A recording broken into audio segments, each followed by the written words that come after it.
آئیے ہم خداوند کے پاک کلام کی طرف متوجہ ہوں، اور آج ہم دیکھیں گے مکاشفہ کی کتاب کا دوسرا باب، اس کی 18ویں آیت سے 29ویں آیت تک، اور اس متن کو ہمارے لیے آج تلاوت کریں گی مسز شازیہ سولت صاحبہ۔ مسیح یسوع کے عظیم اور بابرکت نام میں میری طرف سے سب کو سلام۔ کلام مقدس میں کچھ یوں مرقوم ہے: اور تھواتیرا کی کلیسیا کے فرشتہ کو یہ لکھ کہ خدا کا بیٹا، جس کی آنکھیں آگ کے شعلہ کی مانند اور پاؤں خالص پیتل کی مانند ہیں، یہ فرماتا ہے کہ میں تیرے کاموں اور محبت اور ایمان اور خدمت اور صبر کو تو جانتا ہوں، اور یہ بھی کہ تیرے پچھلے کام پہلے کاموں سے زیادہ ہیں، پر مجھے تجھ سے یہ شکایت ہے کہ تو نے اس عورت ایزبل کو رہنے دیا ہے، جو اپنے آپ کو نبیہ کہتی ہے اور میرے بندوں کو حرام کاری کرنے اور بتوں کی قربانیاں کھانے کی تعلیم دے کر گمراہ کرتی ہے۔ میں نے اس کو توبہ کرنے کی مہلت دی، مگر وہ اپنی حرام کاری سے توبہ کرنا نہیں چاہتی۔ دیکھ، میں اس کو بستر پر ڈالتا ہوں، اور جو اس کے ساتھ زنا کرتے ہیں اگر اس کے سے کاموں سے توبہ نہ کریں تو ان کو بڑی مصیبت میں پھنساتا ہوں، اور اس کے فرزندوں کو جان سے ماروں گا، اور سب کلیسیاؤں کو معلوم ہوگا کہ گردوں اور دلوں کا جانچنے والا میں ہی ہوں، اور میں تم سے ہر ایک کو اس کے کاموں کے موافق بدلہ دوں گا۔ مگر تم تھواتیرا کے باقی لوگوں سے جو اس تعلیم کو نہیں مانتے اور ان باتوں سے جنہیں لوگ شیطان کی گہری باتیں کہتے ہیں ناواقف ہو، یہ کہتا ہوں کہ تم پر اور بوجھ نہ ڈالوں گا، البتہ جو تمہارے پاس ہے میرے آنے تک اس کو تھامے رہو۔ جو غالب آئے اور جو میرے کاموں کے موافق آخر تک عمل کرے، میں اسے قوموں پر اختیار دوں گا، اور وہ لوہے کے آسا سے ان پر حکومت کرے گا، جس طرح کہ کمہار کے برتن چکنا چور ہو جاتے ہیں۔ چنانچہ میں نے بھی ایسا اختیار اپنے باپ سے پایا ہے، اور میں اسے صبح کا ستارہ دوں گا۔ جس کے کان ہوں وہ سنیں کہ روح کلیسیاؤں سے کیا فرماتا ہے۔ خدا کے پاک کلام پر اس کی پاک برکت ہو، آمین۔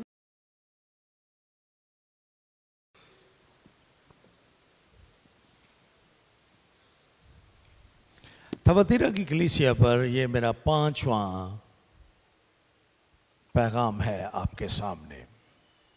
ہم اس سے پہلے 4 پیغامات اس خط پر سن چکے ہیں، لیکن ہم آہستہ آہستہ اس خط کے اختتام تک بڑھ رہے ہیں۔ ممکن ہوا تو آج اس 5ویں پیغام کے ساتھ، لیکن اگر ممکن نہ ہوا تو ہم اس کو 6 پیغام میں ختم کرنے کا میں ارادہ رکھتا ہوں۔ ہم نے اب تک اس خط کے بارے میں جو باتیں سیکھیں وہ یہ تھیں کہ یہ خط اس کلیسیا کے فرشتے کو لکھا گیا، یعنی اس کے پاسبان کو لکھا گیا، تاکہ وہ اس خط کو اس پوری کلیسیا کے سامنے پڑھ کر سنائے اور بیان کرے۔ خداوند یسوع مسیح ہر ایک خط میں اپنے آپ کو اس جگہ، اس کلیسیا کے مخصوص حالات کے مطابق اپنے آپ کو متعارف کرواتے ہیں اور اپنے لیے القاب استعمال کرتے ہیں۔ اس خط کو لکھتے ہوئے خداوند یسوع مسیح نے اپنے بارے میں کہا کہ ان کی آنکھیں آگ کے شعلے کی مانند ہیں، جو ان کی عدالت کا نشان ہے۔ ان کے پاؤں خالص پیتل کی مانند ہیں، جو ان کی بادشاہت کی مضبوطی اور ہمیشہ تک قائم رہنے کی علامت ہے۔ اور پھر خداوند یسوع مسیح اس کلیسیا کی تعریف کرتے ہیں، ان کے کاموں کی، ان کی محبت کی، ان کے ایمان کی، ان کی خدمت کی، ان کے صبر کی اور ان کے موجودہ کاموں کی تعریف کرتے ہیں۔ لیکن پھر خداوند یسوع مسیح اس کلیسیا سے اپنی ایک شکایت کا اظہار کرتے ہیں کہ تو نے ایک عورت ایزبل کو، جو اپنے آپ کو نبیہ کہتی ہے اور وہ لوگوں کو غلط تعلیم دے رہی ہے، اس کو اپنے درمیان رہنے دیا ہے۔ خداوند یسوع مسیح یہ بھی کہتے ہیں کہ میں نے اس کو توبہ کی مہلت دی لیکن اس نے کی نہیں، اور چونکہ اس نے توبہ کی نہیں موقع ملنے کے باوجود، اس لیے میں اس کو سزا دوں گا۔ اور سزا یہ ہے کہ وہی کام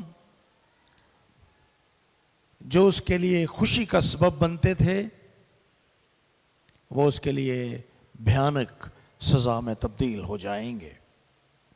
بستر جو اس کے لیے خوشی کا سبب تھا، اب اس کے لیے وہ سزا بن جائے گا۔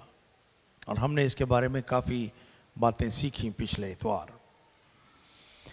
خداوند یسوع مسیح نے یہ بھی کہا کہ میں اس کے فرزندوں کو، یعنی جو لوگ اس کی تعلیمات کو جاری رکھے ہوئے ہیں، میں ان کو بھی جان سے ماروں گا، اور سب کلیسیاؤں کو معلوم ہوگا کہ میں گردوں اور دلوں کو جاننے والا ہوں، اور میں ہر ایک کو اس کے کاموں کے موافق بدلہ دوں گا۔ 24ویں آیت سے ہم آج شروع کریں گے۔ 24ویں آیت کا آغاز ایک مرتبہ پھر ایک چھوٹے سے لفظ کے ساتھ ہوتا ہے، اور میں نے اس خط میں ان کلیسیاؤں کے نام خطوط کو پیش کرتے ہوئے آپ کو یہ دعوت دی ہے کہ ان چھوٹے لفظوں کو نظر انداز نہ کیجیے۔ اب یہ بھی جانتے ہیں کہ خداوند یہ تعلیم دیتے ہیں پرانے اور نئے عہد نامے میں کہ چھوٹی چیزوں کی تحقیر نہ کی جائے۔ Don't despise the small things. چھوٹی چیزوں کی تحقیر نہ کریں۔ اور ان خطوط میں ہم اس بات کی زندہ گواہی دیتے ہیں کہ کس طرح سے یہ چھوٹے چھوٹے لفظ خداوند یسوع مسیح جب یہ لکھوا رہے تھے، یہ چھوٹے لفظ کس طرح سے خط کے ٹیمپو کو، اس کے انداز کو، خداوند یسوع مسیح کے رویے کو اور تعلیم کو اور خیالات کو یکسر تبدیل کر دیتے ہیں۔ اور یہاں پر بھی ایسا ہی ہوا۔ یہاں پر خداوند یسوع مسیح ایزبل اور اس کے پیروکاروں کی سزا کا بیان کر رہے تھے۔ بھیانک سزا، بدترین سزا جو خداوند نے جس کا چناؤ کیا ایزبل کے لیے اور اس کے پیروکاروں کے لیے، میں اس کے فرزندوں کو جان سے مار دوں گا۔ سنگین سزا ہے۔ لیکن اچانک 24ویں آیت کا یہ لفظ مگر ٹیمپو کو تبدیل کر دیتا ہے۔ مگر یہ دو متضاد خیالات کو پیش کرنے کے لیے استعمال کیا جاتا ہے۔ مثال کے طور پر جو بات ہو رہی ہے، جب ہم بات کرتے کرتے اس میں لفظ مگر کا استعمال کریں گے تو اس کا مطلب یہ ہے کہ اب جو بات کی جانے والی ہے وہ پہلی بات کے الٹ ہے۔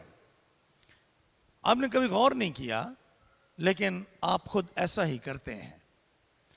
اب جب آپ بات چیت کریں گے، ڈسکشنز کریں گے ایک دوسرے کے ساتھ، فیملی میٹرز پر بات کریں گے یا جاب پہ بات کریں گے کسی دوسرے شخص سے، تو آپ غور کیجئے گا کہ جو ہی آپ کوئی متضاد خیال پیش کرنا چاہتے ہیں تو آپ فوری طور پر مگر،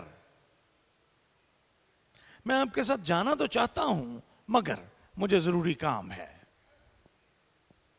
آپ مگر کا استعمال کر کے ایک متضاد خیال پیش کرتے ہیں۔ اور یہاں پر بھی ایسے ہی ہے۔ یہاں پر خداوند یسوع مسیح ملامت کر رہے تھے ایزبل کی تعلیمات کو ماننے والوں کو، اور ان کے لیے سنگین سزا کا اعلان کر رہے تھے، لیکن اچانک یہ لفظ استعمال کر کے خداوند یسوع مسیح ان کی مذمت کرتے ہوئے ایک اور خیال پیش کرتے ہیں، اور اب وہ ان لوگوں کی بات نہیں کر رہے جو گنہگار ہیں، جو ایزبل کے پیروکار ہیں، جو غلط تعلیمات کو ماننے والے ہیں، بلکہ اب خداوند یسوع مسیح اس کلیسیا کے برگشتہ لوگوں کی بجائے اس کلیسیا کے ایمانداروں کے ساتھ بات کر رہے ہیں۔ مگر تم تھواتیرا کے باقی لوگوں سے جو اس تعلیم کو نہیں مانتے اور ان باتوں سے جنہیں لوگ شیطان کی گہری باتیں کہتے ہیں نا واقف ہو، یہ کہتا ہوں کہ تم پر اور بوجھ نہ ڈالوں گا۔ یہ 24ویں آیت ہے پوری۔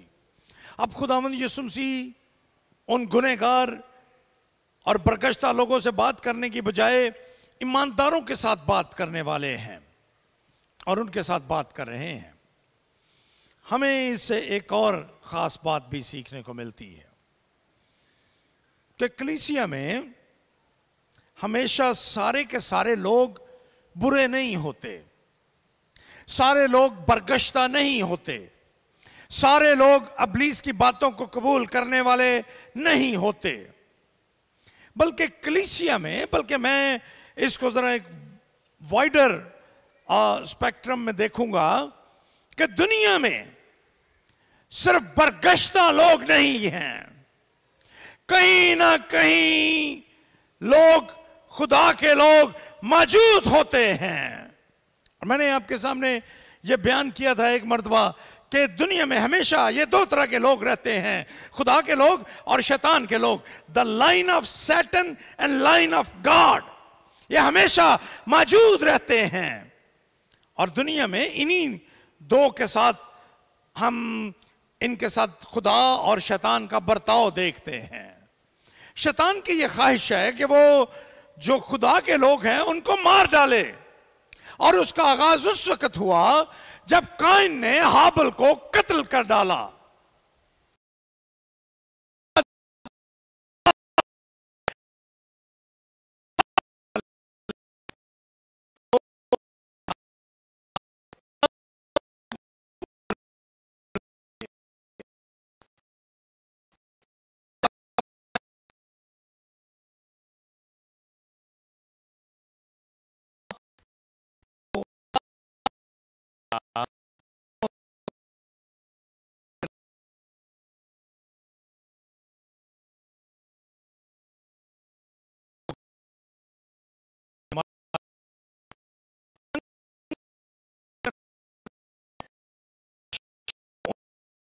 یہ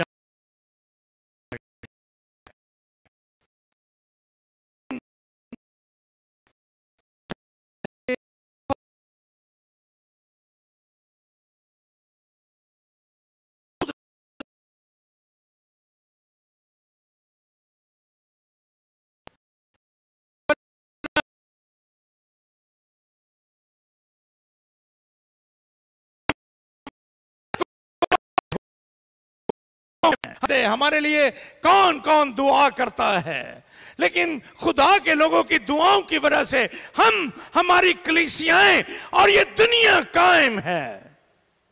تھواتیرا میں بھی ایسے لوگ موجود تھے۔ سارے کے سارے لوگ برگشتہ نہیں ہیں، سارے کے سارے لوگوں نے ایزبل کی تعلیمات کی پیروی نہیں کی، بلکہ وفادار بقیہ موجود ہے جو سچائی پر قائم ہے۔ اور میں نے عرض کیا ہے کہ جب سے یہ دنیا بنی ہے اس وقت سے آج تک یہ بقیہ، یہ لوگ موجود ہیں، اور وہ ہمیشہ ابلیس کے خلاف جنگ کرتے آ رہے ہیں۔ وہ ہمیشہ باطل نظریات کے خلاف کھڑے ہونے والے لوگ ہیں۔ یہ ہمیشہ برائی کی اور ابلیس کی مخالفت اور اس کا مقابلہ کرنے والے لوگ ہیں۔ اب نوح کے زمانے پر نظر کیجئے، کلام میں لکھا ہے کہ ساری دنیا، ساری زمین خدا کی حضوری میں ناراض ہو چکی تھی، گناہ اور ظلم بڑھ چکا تھا، لیکن اس کے باوجود نوح اور اس کا خاندان تو موجود تھا جو بقیہ تھا، who were faithful to the Lord یہوہ، جو یہوہ کے ساتھ وفادار تھے، اور یہ لوگ ہمیشہ موجود رہے۔ اب بائبل میں دیکھیے، بلکہ اس سے پہلے آپ بنی اسرائیل کی تاریخ کو دیکھیے، جب ایزبل نے سارے نبیوں کو، خدا کے لوگوں کو مروانے کی کوشش کی، اس وقت بھی ایلیا اور اس کے ساتھیوں کی صورت میں ایک بقیہ موجود تھا۔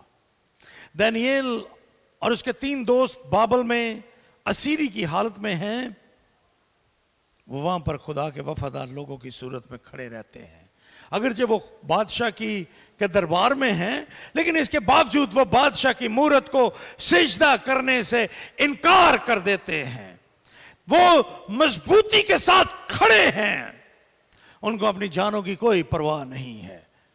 بادشاہ نے حکم دیا کہ 7 گنا تیز کر دیا جائے آگ کو، یوں لگتا تھا کہ آج یہ ختم ہو جائیں گے، یہ بقیہ آج مٹ جائے گا، لیکن خدا نے ان کو محفوظ رکھا۔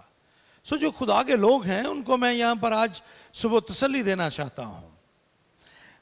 اگر آپ یہ سمجھتے ہیں کہ دنیا اور اس کے حالات آپ کے خلاف ہیں تو ایسا نہیں ہے، خداوند آپ کو دیکھ رہے ہیں، یہ دنیا آپ کو مٹا نہیں سکے گی۔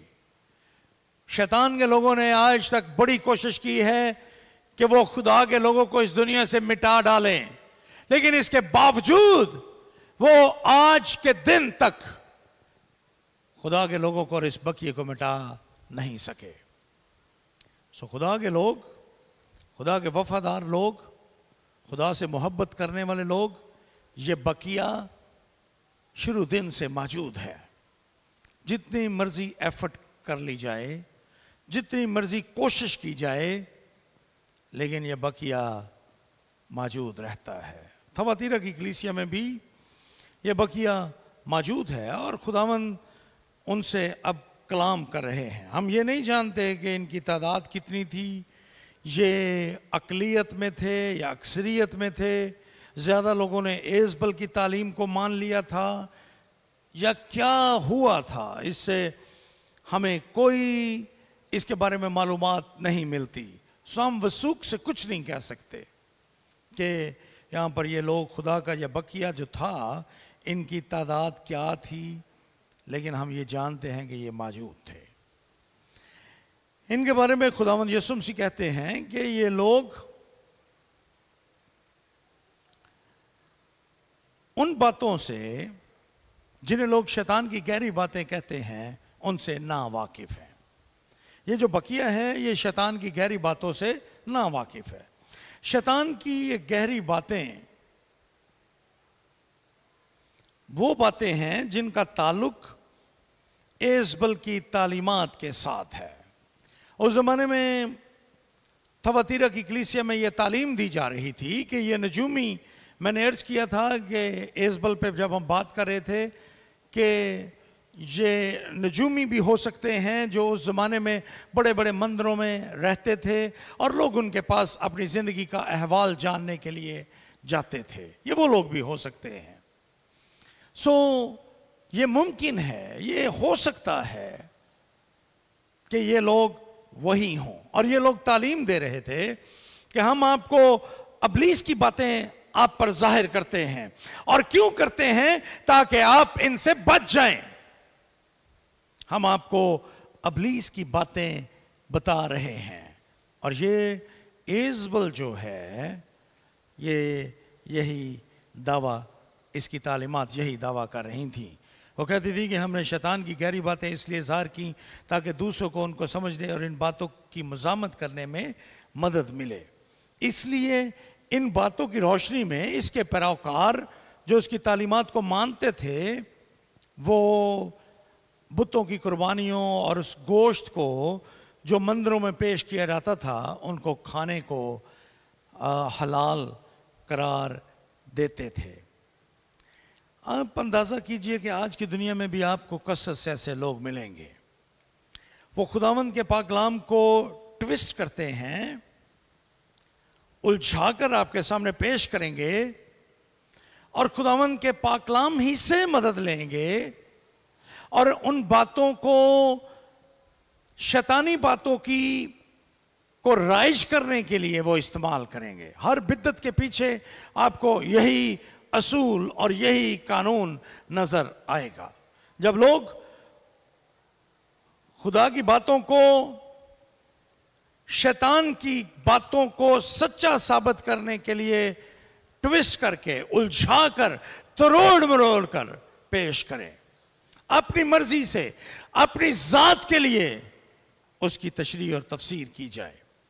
یہ ایک بہت بڑا گناہ تھا جو اس زمانے میں موجود تھا، اور اس کو غنوصیت کی تعلیم سے بھی مشابہت دی جاتی تھی اس زمانے میں، کیونکہ غنوصی تعلیم بھی کثرت کے ساتھ موجود تھی، جو فلسفے پر ایمان رکھتے تھے اور وہ خدا کے پاک کلام کی تشریح فلسفی انداز میں کر کے اپنی بدعات کو رائج کرنے کی کوشش کر رہے تھے۔ آج کے زمانے میں بھی آپ کو کثرت سے ایسے لوگ ملیں گے جو روایات کو اور بہت سی بری بدعات کو کلیسیاؤں میں قائم کرنے کے لیے وہ کلام میں موجود باتوں کا سہارا لیں گے اور شیطانیت کو ثابت کرنے کے لیے وہ ان کو پیش کریں گے۔ لیکن یہ بقیہ موجود ہے اور اس نے ان باتوں کو، ابلیس کی ان گہری باتوں کو قبول کرنے سے انکار کر دیا ہے۔ خداوند یسوع مسیح ان کے ساتھ وعدہ کرتے ہیں کہ وہ ان پر مزید بوجھ نہیں ڈالیں گے۔ یہ لفظ یونانی زبان میں جو بوجھ کے لیے یہاں پر استعمال ہوا، یہ باروس ہے۔ باروس کا مطلب ہوتا ہے ایسا بوجھ جو چلنے میں رکاوٹ کا سبب بنے، جو دوڑنے میں رکاوٹ کا سبب بنے۔ یہ عام طور پر کھلاڑیوں کے لیے، جو سپورٹس مین ہیں، ان کے لیے استعمال ہوتا ہے۔ جب وہ دوڑتے ہیں تو اگر ان کے پاس غیر ضروری طور پر بوجھ ہوگا، ان کے جوتے بھاری ہوں گے، ان کا لباس وزنی ہوگا، تو وہ دوڑ نہیں پائیں گے، دوڑ میں وہ جیت نہیں سکیں گے اس دوڑ کو۔ اس لیے وہ جوتے، بھاری جوتے اور وہ لباس ان کے لیے بوجھ بن جائے گا۔ خداوند یسوع مسیح کہتے ہیں کہ ان ایمانداروں پر میں کوئی ایسا بوجھ نہیں ڈالوں گا جو ایمان کی دوڑ کو سست کر دے۔ یہ اس بوجھ سے آزاد رہیں گے۔ آلریڈی یہ اظہار ثانیوں کو برداشت کر رہے ہیں، ان کے اندر غلط تعلیمات ہیں جن کا یہ مقابلہ کر رہے ہیں، اس لیے ان کو اور زیادہ بوجھ ان پہ نہیں ڈالا جائے گا۔ اس کا تصور ہم یروشلم کی کونسل میں بھی دیکھتے ہیں، جہاں پر اعمال کی کتاب میں ہم یہ بیان پڑھتے ہیں کہ یروشلم کی کونسل نے یہ فیصلہ کیا کہ وہ اور بوجھ نہیں ڈالیں گے۔ یہاں پر لکھا ہے 19ویں آیت میں، یہ اعمال کی کتاب اس کی 19ویں آیت ہے، یہاں پر لکھا ہے مگر ان کو اور ہم ان کو تکلیف نہ دیں، ہم ان کو تکلیف نہ دیں۔ اور پھر 28ویں آیت میں لکھا ہے کیونکہ روح القدس نے اور ہم نے مناسب جانا کہ ان ضروری باتوں کے سوا تم پر اور بوجھ نہ ڈالیں، تم پر اور بوجھ نہ ڈالیں تاکہ تمہاری ایمان کی دوڑ خراب نہ ہو جائے، تم پیچھے نہ رہ جاؤ۔ خداوند یسوع مسیح نے ان سے یہ بھی کہا 25ویں آیت میں، البتہ جو تمہارے پاس ہے میرے آنے تک اس کو تھامے رہو۔ جو تمہارے پاس ہے، اس کے لیے یونانی زبان میں لفظ اخیتے استعمال ہوا۔ اخیتے کا مطلب ہے کوئی بڑی قیمتی چیز جو آپ کی ملکیت میں ہو، اور یہاں پر اس سے یا جس سے آپ بہت زیادہ انس ہو، آپ کو اس سے محبت ہو جائے، اس چیز سے وہ بڑی ویلیویبل چیز ہو آپ کے لیے، اس سے اخیتے سے مراد یہ ہے۔ اور یہاں پر اس سے مراد خداوند یسوع مسیح کا بخشا ہوا وہ ایمان ہے، وہ محبت ہے جو خدا نے ان کے دلوں میں ڈالی تھی۔ خداوند کہتے ہیں کہ اس کو میرے آنے تک تھامے رہو. میرے آنے تک سے مراد خداوند یسوع مسیح کی دوبارہ اس دنیا میں دوسری آمد ہے. جس دن یسوع مسیح دوبارہ اس دنیا میں آئیں گے وہ دنیا کا انصاف کریں گے اور راست بازوں کو ناراستوں سے الگ کریں گے. گنہگار سزا کے حقدار ہوں گے لیکن وفاداروں کو انعام دیا جائے گا. خداوند یسوع مسیح تھواتیرا کی کلیسیا کے اس بقیے کو، ان ایمانداروں کو یہ تعلیم دے رہے ہیں کہ وہ اس محبت اور ایمان میں قائم رہیں جو خداوند یسوع مسیح نے ان کے دلوں میں جس کی جوت جگائی تھی، اور اس دن کا انتظار کریں جب خداوند یسوع مسیح دوبارہ آ کر ان کو ان تمام مشکلات سے آزاد کریں گے. تھامے رکھنے کے لیے جو لفظ ہے وہ ہے کراتیو. کراتیو کا مطلب ہے کسی چیز کو مضبوطی سے پکڑے رہنا، اور یہاں پر اس سے مراد اس پر عمل پیرا ہونے کی بات ہے کہ جو ایمان تمہارے پاس ہے، جو تعلیمات تم نے خداوند یسوع مسیح سے حاصل کی ہیں، ان پر تو عمل پیرا رہو، استقامت اور برداشت کا مظاہرہ کرو، جھوٹی تعلیم اور بدعت کا سامنا کرو، چوکس رہو اور اپنے ایمان کو کبھی ڈاواڈول نہ ہونے دو. جھوٹے عقائد کا مقابلہ کرو اور ڈگمگاؤ نہ. کبھی بھی ادھر ادھر ہونے کی ضرورت نہیں ہے اور اپنی امید کے اقرار کو مضبوطی سے تھامے رہو. عبرانیوں کے خط کا مصنف 10ویں باب کی 23ویں آیت میں یہی کہتا ہے. میں آج صبح آپ کے ساتھ اس بات کو رکھنا چاہتا ہوں. پاکستانی کلیسیا تھواتیرا کی کلیسیا سے اس کے حالات مختلف نہیں ہیں. کلیسیا آج بھی اندرونی اور بیرونی اظہار ثانیوں اور دباؤ میں سے گزر رہی ہے. ہر وقت ہم مشکلات اور چیلنجز کا سامنا کرتے ہیں. کوئی دن ایسا نہیں جب کوئی چیلنج ہماری زندگی میں نہ ہو. اور میں نے شروع میں عرض کیا تھا کہ یہ چیلنج فرق ہو سکتے ہیں لیکن یہ چیلنج موجود ہیں. آپ اپنی کلیسیا پر نگاہ کیجئے. میرا مطلب سینٹ پال پریسبیٹرین چرچ نہیں ہے، بلکہ میرا مطلب اس سے چرچ ان پاکستان ہے، پورے کا پورا چرچ. آپ چرچ آف پاکستان کے حالات کو دیکھیے. ان دنوں میں کس طرح سے وہ اندرونی طور پر انتہائی کشمکش کا شکار ہیں. کلیسیاں آہستہ آہستہ بڑھتی جا رہی ہیں. ان کی مرکزیت اب پارا پارا ہو چکی ہے. آپ پریسبیٹرین چرچ کو دیکھیے. یہ کلیسیا جو خداوند کی اور اس خطے میں مسیحیت کی علمبردار تھی، جن کی وجہ سے اس پورے خطے میں انجیل کا پیغام پھیلا، آج ہم اس کلیسیا کو کس حالت میں دیکھ رہے ہیں. خداوند کہتے ہیں کہ ان تعلیمات، ان باتوں کے ساتھ جڑے رہو، ان کو تھامے رکھو جو تمہاری ترقی اور اس تمہاری کلیسیا کی برکت اور اس کی بڑھتی کا سبب تھیں. ان کو چھوڑو مت، ان کو جانے نہ دو. اور آج صبح میں آپ کے ساتھ بھی یہ کہوں گا کہ بطور سینٹ پال پریسبیٹرین چرچ اس کلیسیا میں رہتے ہوئے جو باتیں، جو چیزیں ہم نے جن کا تجربہ کیا کہ وہ ہماری ترقی کے لیے ضروری ہیں، ان کو تھامے رکھیے، ان کو نظر انداز نہ کیجیے. جن کی وجہ سے، جن پروگرامز، جن باتوں کی بدولت ہم نے ترقی کی، ان پر ہمیں قائم رہنے کی اور ان باتوں پر ہمیں عمل پیرا رہنے کی ضرورت ہے. میں آج یہیں پر اسی آیت کے ساتھ آج اپنے پیغام کو ختم کروں گا تاکہ ہم آگے جب بڑھیں گے تو اس پہ بالکل ایک نیا خیال ہے اور پھر ہم الجھ جائیں گے. لیکن آج صبح میں یہاں پر آپ کے سامنے اسی نقطے پر اپنے پیغام کو ختم کروں گا.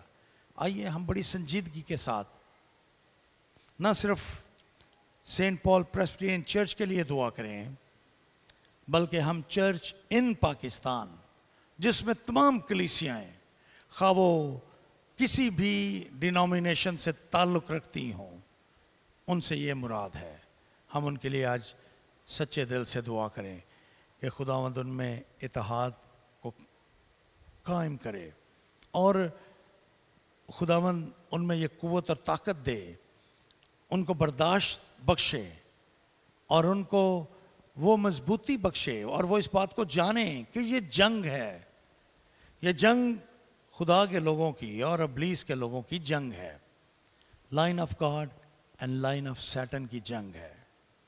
اس جنگ میں وہ اپنے ایمان پر قائم رہیں، مضبوطی سے ان چیزوں کو تھامے رکھیں جو خداوند نے ان کو ان کے ایمان کے لیے سکھائی ہیں، اور ہر ایک بوجھ سے آزاد ہو کر، عبرانیوں کے خط کا مصنف کہتا ہے کہ ہر ایک بوجھ سے آزاد ہو کر دوڑیں تاکہ وہ اس دوڑ میں جیت سکیں۔ خداوند سے دعا کریں کہ وہ ان کلیسیاؤں کو برکت دے، ان میں اتحاد اور سلامتی کو قائم کرے، اور خداوند اپنے نام کو عزت اور جلال دے۔ آئیے ہم دعا کریں۔